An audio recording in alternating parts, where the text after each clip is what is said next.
Fatal Frame is one of those survival horror series that people talk about with a certain level of reverence. If you played the original games, you probably understand why.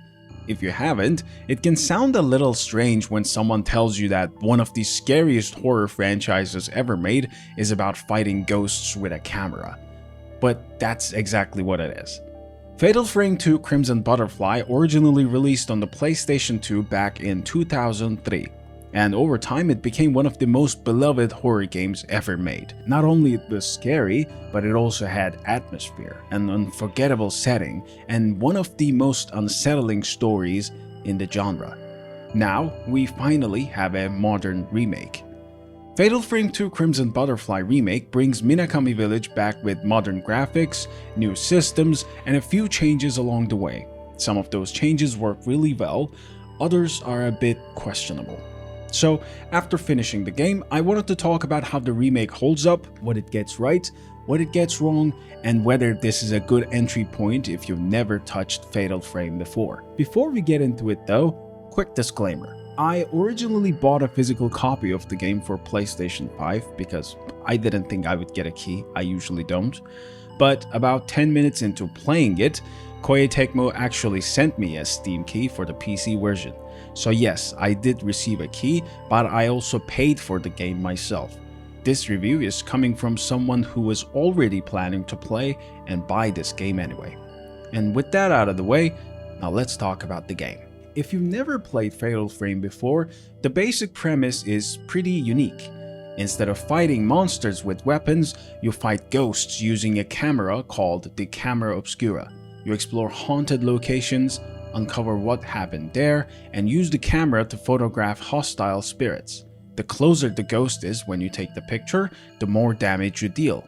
The tension comes from the fact that you usually have to let the ghost get close before taking the shot. So the entire combat system is built around standing your ground while something very angry floats directly towards your face. It works surprisingly well. Fatal Frame 2 follows twin sister Mio and Mayu Amakura. The two of them accidentally wander into Minakami Village, an abandoned settlement hidden deep in the mountains. Very quickly it becomes clear that something terrible happened there. The village was the site of a ritual known as the Crimson Sacrifice, a ritual that required twin sisters to be separated forever in order to calm angry spirits.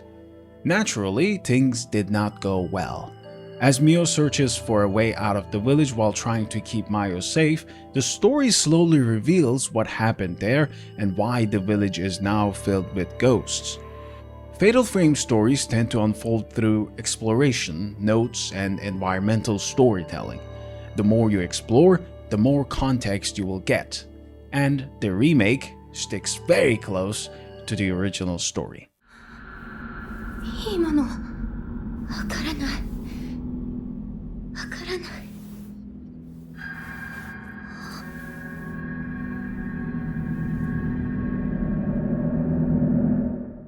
First things first, this remake looks gorgeous. Minakami Village has been completely rebuilt and it looks incredible. The wooden houses, the narrow hallways, shrines, lantern lights, foggy paths through the forest, everything has this damp, eerie atmosphere that fits the setting perfectly. The layout of the village is mostly the same as the original game, but there's some added detail and flair throughout the environments that makes the place feel more alive, or maybe less dead is the better way to put it. Walking through these houses feels tense in the best way possible. You're constantly opening sliding doors, turning corners, stepping into dark rooms where something might be waiting. And you're doing all this very slowly and methodically, and it's always so tense. And the game uses that space very well. Narrow corridors, tight staircases, cramped rooms, the environments naturally create tension because you never have much room to breathe. Exploration feels great, and the remake absolutely nailed the atmosphere of the village. The sound design also deserves a lot of credit here.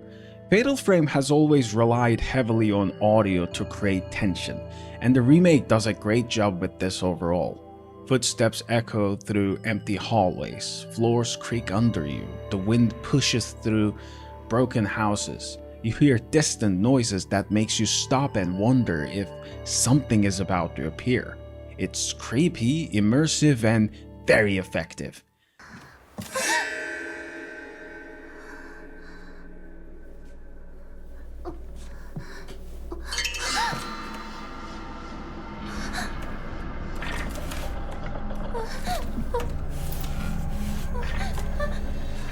There's one small issue though that I noticed while playing the game. Actually today, I finally noticed it.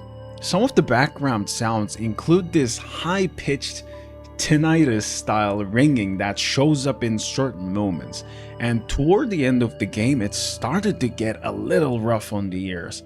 I actually had to turn down the volume during the later chapters because that ringing sound started to sting after a while. So if you have some ear problems, buyer beware, please turn down the volume a little, or this is gonna hurt your ears a lot.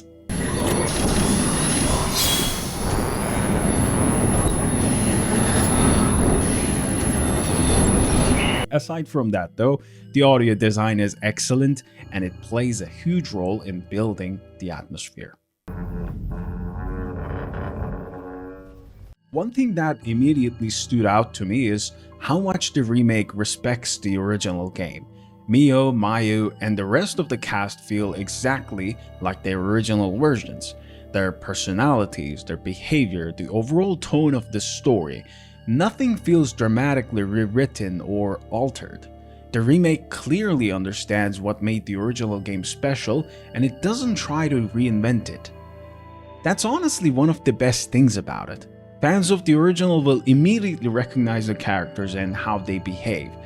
That said, there's one aspect of the presentation that I didn't love. The character models. Mio and Mayu look a little too doll-like. They have these large glossy eyes, a bit too much lip gloss, and their facial expressions feel a bit stiff. There's something about the way their faces move that makes them look more like dolls than actual people. It's a small thing, but it stood out to me pretty quickly. And weirdly enough, it made me appreciate the original PlayStation 2 faces more. Those older models had a certain roughness to them that somehow felt more natural. The enemies also changed a bit visually. In the original game, the ghosts felt very ethereal. They felt like ghosts, you know? They looked like spirits, something unnatural. In the remake though, some of them feel a bit too physical, almost zombie-like in certain cases. They look more like people who died rather than spirits that linger between worlds. It's not a deal breaker, but it does slightly change the aesthetic. The original game had this surreal, ghostly look that worked really well, and the remake leans a little more toward realism. Personally, I preferred the older style.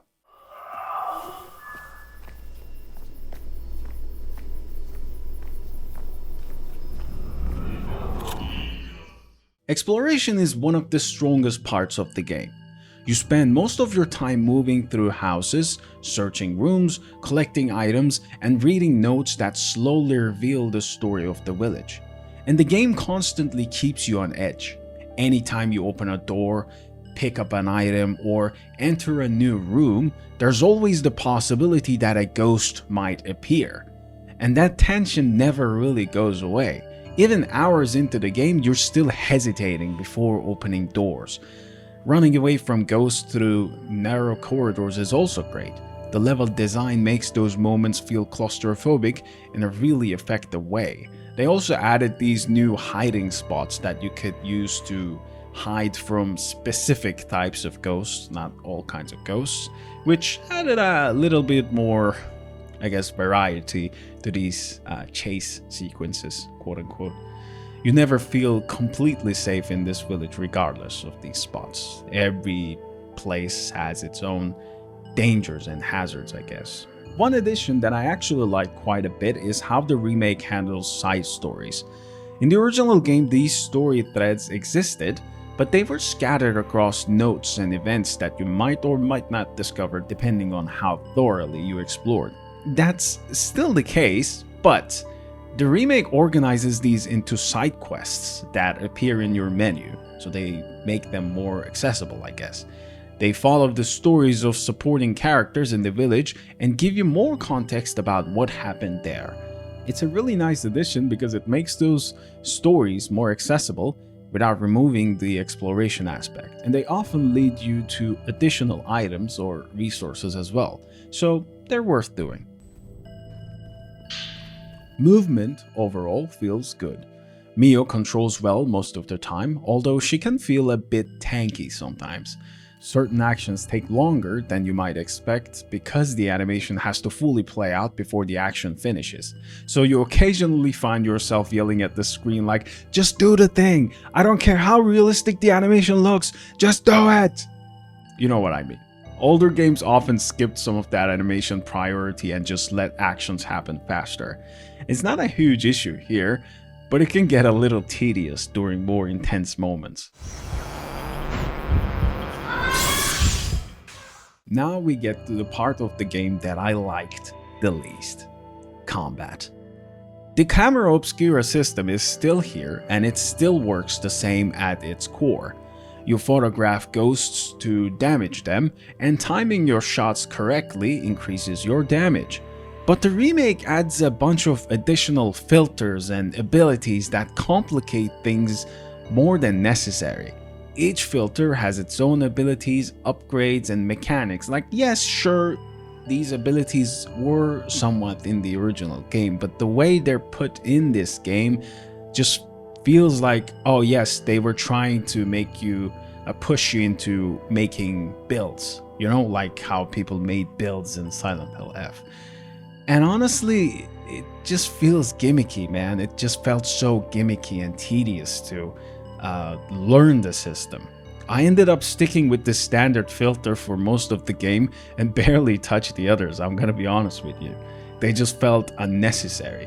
The original game kept things much simpler, and I think that worked better.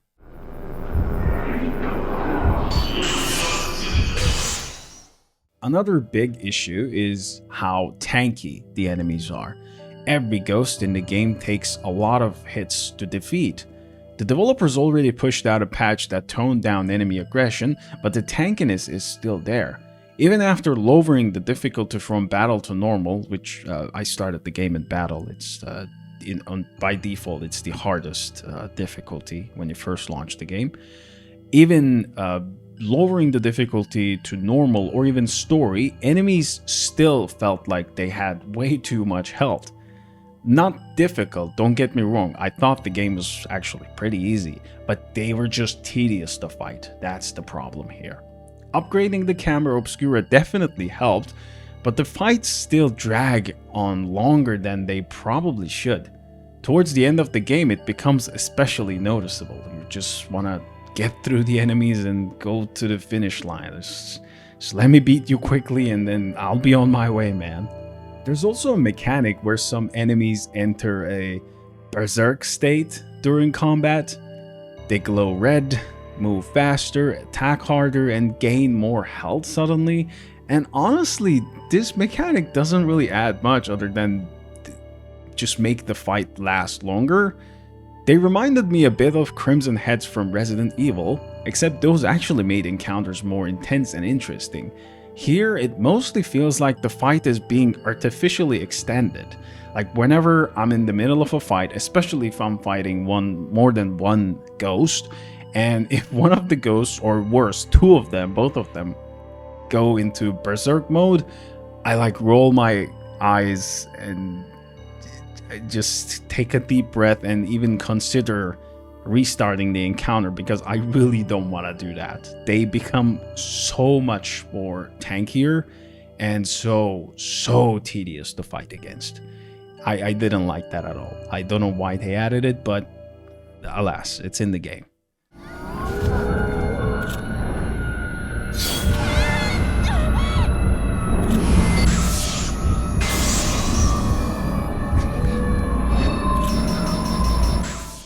The remake also adds a dodge mechanic. This obviously wasn't present in the original game, and I feel pretty neutral about it. It doesn't ruin anything, but it also doesn't feel like something the game really needed. It's clear that they added it to make the combat more accessible, right? Every survival horror game, every modern survival horror game these days have at least some kind of a parry system, a dodge system, right? The Resident Evil games have this, for example, parry system, the new ones. Requiem had one. Silent Hill F had a parry system and a dodge system, and now Fatal Frame is also like, okay, we gotta put it. People want these features, I guess. I personally, yeah, like I said, I didn't really care about it. I don't like it. I also don't dislike it. It's just there, you know. Like it, don't like it. Let me know what you think about it. I guess I'm actually curious. One thing I really appreciated though is the lack of hand-holding in this game. I'm not talking about Mio and Mayu holding hands. That's obviously a thing in the game. I'm talking about like actual hand-holding and as a developer helping the player figure out things, right? Modern games often go out their way to guide players directly to the objective with obvious visual markers, right? Yellow paint, white paint, I don't know, some kind of white lighting, just some way of leading the player. It usually feels annoying, but that's not the case here. Some objectives appear on the map, but most of the time the game expects you to explore and figure things out yourself. There's a fair amount of backtracking, but that's normal for this genre. And thanks to new abilities and filters, there's usually a reason to revisit areas anyway. It reminded me of the classic like Metroidvania gameplay. When you unlock some of these filters, you can then go back to some of the initial areas to, you know, figure out some secrets that you couldn't interact with in the beginning. It actually felt really good. Most of the time I knew where to go because I remember the original game, but even for a new player, I think the exploration will be pretty merciful, right? Pretty bearable and pretty exciting, honestly. Like the game actually rewards you when you go out of your way to explore new areas, new additional areas. You find sometimes notes, sometimes films, consumables, or just, I don't know, some secrets, some dolls. You always just find something when you're at least a little inquisitive and not afraid of, you know, going and exploring some new areas. So yeah, backtracking feels good. Lack of hand-holding is great. I thought the exploration in general was really very, very rewarding and good. Now, performance. Performance is a bit of a mixed bag. Like I told you in the beginning, I bought the game for PlayStation 5 myself. I usually buy my games on Steam because I think just PC gaming is better if you have the means for it. But this time, just because I wanted the physical version, I decided to buy the game for PlayStation 5. Unfortunately, PlayStation 5 version runs at 30 FPS, which is honestly disappointing. And I've heard that it sometimes struggles to even maintain that in certain areas.